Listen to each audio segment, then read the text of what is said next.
Hey everybody, this is Brian and welcome to the 77th Qt tutorial with C++ and GUI programming. Alright, let's call this line caps.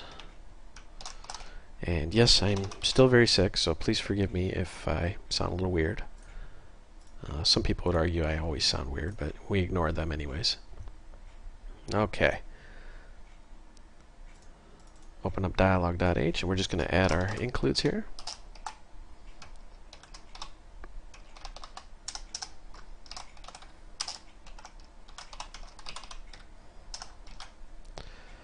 And then we're going to, of course, override the paint event.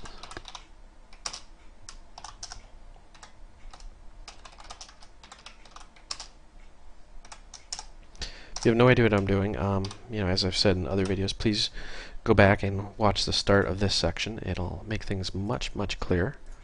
But if you're just catching up, overriding the paint event, because every time the dialog wants to paint, we need to be able to tell it what to paint. And this tutorial we're going to be covering what are called line caps. So let's just make a QPen. We'll just call it pen, and we're going to give it the cute. We're going to give it black.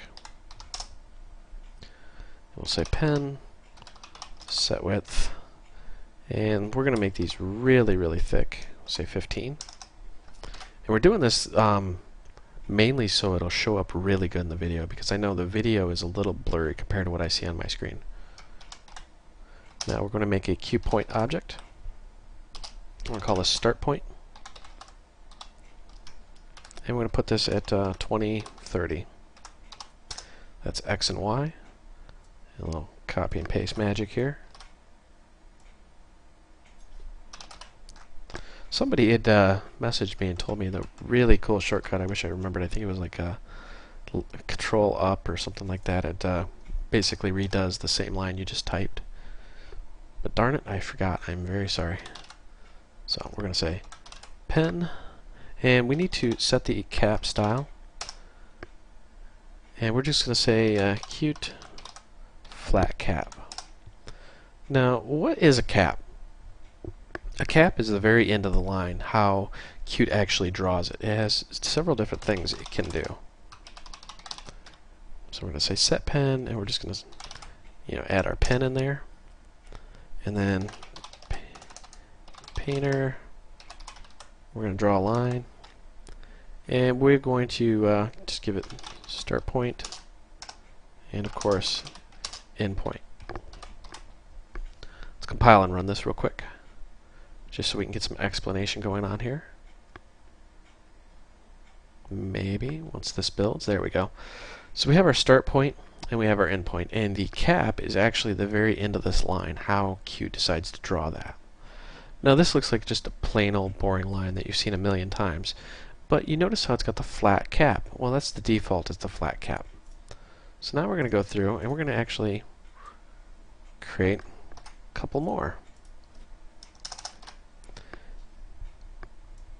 And let's just grab these, because we need to,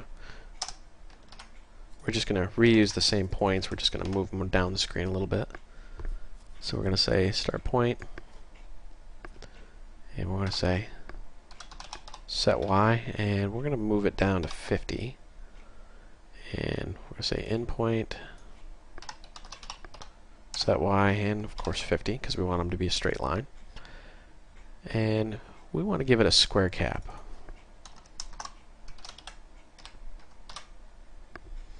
And you notice how we have to set the pen, because we've modified the pen. We need to reset it. That way it copies that object into memory. And we're just going to copy and paste this one more time. And we're going to put this at 70, 70. And we're going to give this a round cap.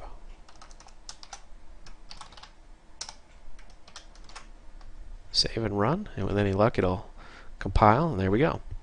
Now, you notice how we have three lines here, and they each look a little different.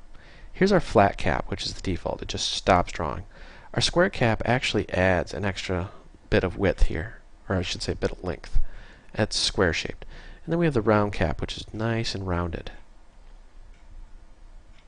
Now all of the cap styles are in the Qt help, but I just want to demonstrate how to use them and basically what they very simply look like.